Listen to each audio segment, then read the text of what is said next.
Pathfinder Foundation, which is a renowned economic policy evaluation institute in the country, points out that there is a likelihood of food prices facing a rapid increase in the world market by the end of this year. The foundation notes that Sri Lanka too will be severely affected if proper economic measures are not taken in advance.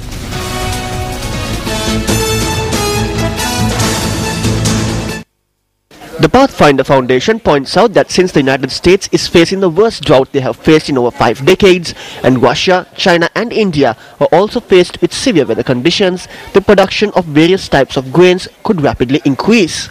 The foundation notes that due to this situation, the prices of grain as well as the prices of other food items and animal food which use grain would increase.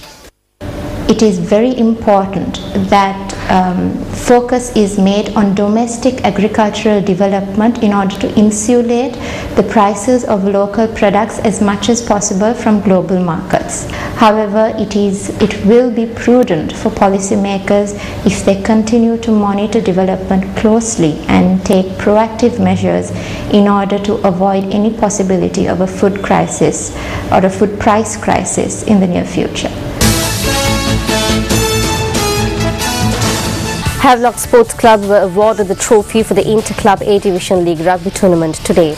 They were handed the trophy by the wife of Maldivian President Madam Wahid after they beat Navy Sports Club 22 points to 13 in the final match of the league. Havelock Sports Club are crowned the champions of the Inter-Club A Division League Rugby Tournament after 30 years. The newly crowned champions took on Navy Sports Club at the Navy grounds in Valisara. Havelock SC led the first half 12 points to 10. Havelocks then scored another 10 points in the second half, while Navy SC managed only 3, handing the visitors a 22 points to 13 victory.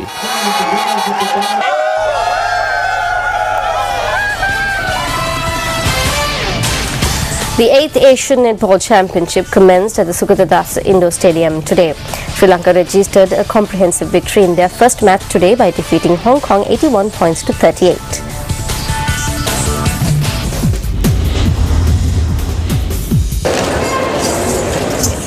4 preliminary round matches were played today in the 8th Asian Netball Championship. The first match was played between hosts Sri Lanka and Hong Kong. Sri Lanka led the first half 43 points to 18. The Sri Lankans continued their dominance in the second half as well and went on to win the match 81 points to 38. Meanwhile, Singapore beat Malaysia 37 points to 34 in their preliminary round match today. Also, India thrashed Japan 64 points to 17 in the third match of the day. The final match of the day saw Brunei draw 26-all with Maldives.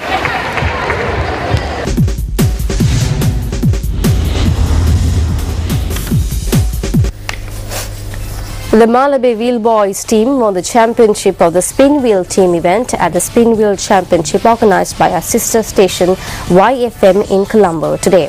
This was the first time a Spin Wheel Championship was held in Sri Lanka. The Spin Wheel competition, which showcases stunts performed in bicycles, was held under individual and team categories. Malabar Wheel Boys won the team championship while Rock Riders were the runners-up.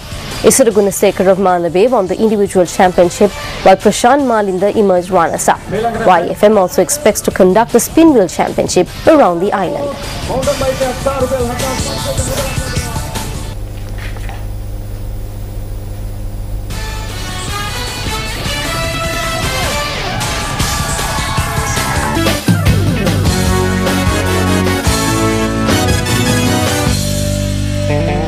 You're watching News First. Up next is a look at Action TV.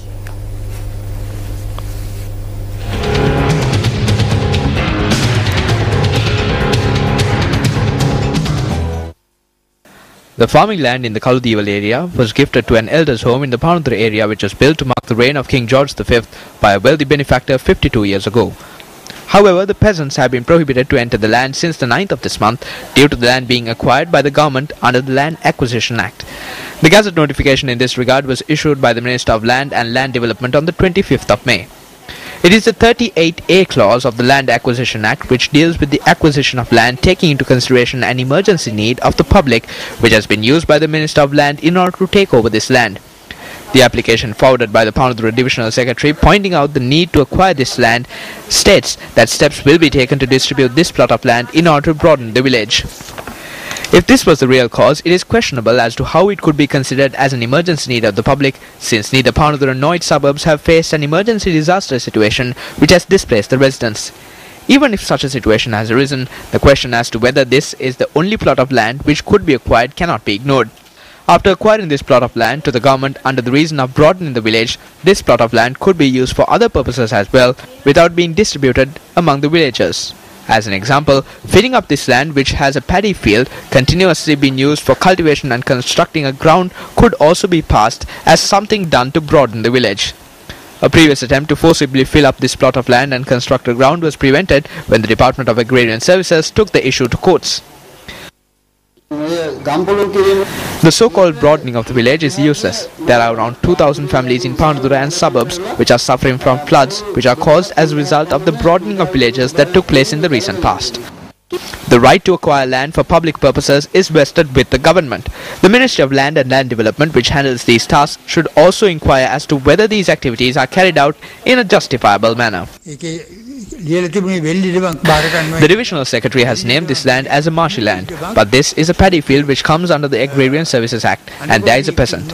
I would like to ask whether this land has been removed from the Agrarian Services Act. Shouldn't it be inquired as to whether the reasons pointed out in order to acquire this land is justifiable, and whether the steps taken up to now following the Gazette notification is in line with the Land Acquisition Act? Minister of Land and Land Development, this is over to you.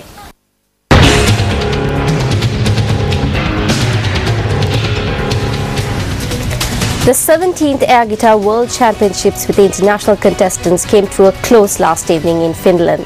With footage of this talent of playing an air guitar, we conclude this edition of Weekend Primetime News. I'm Arundhati Mudannaika. Thank you very much for joining us. Good night.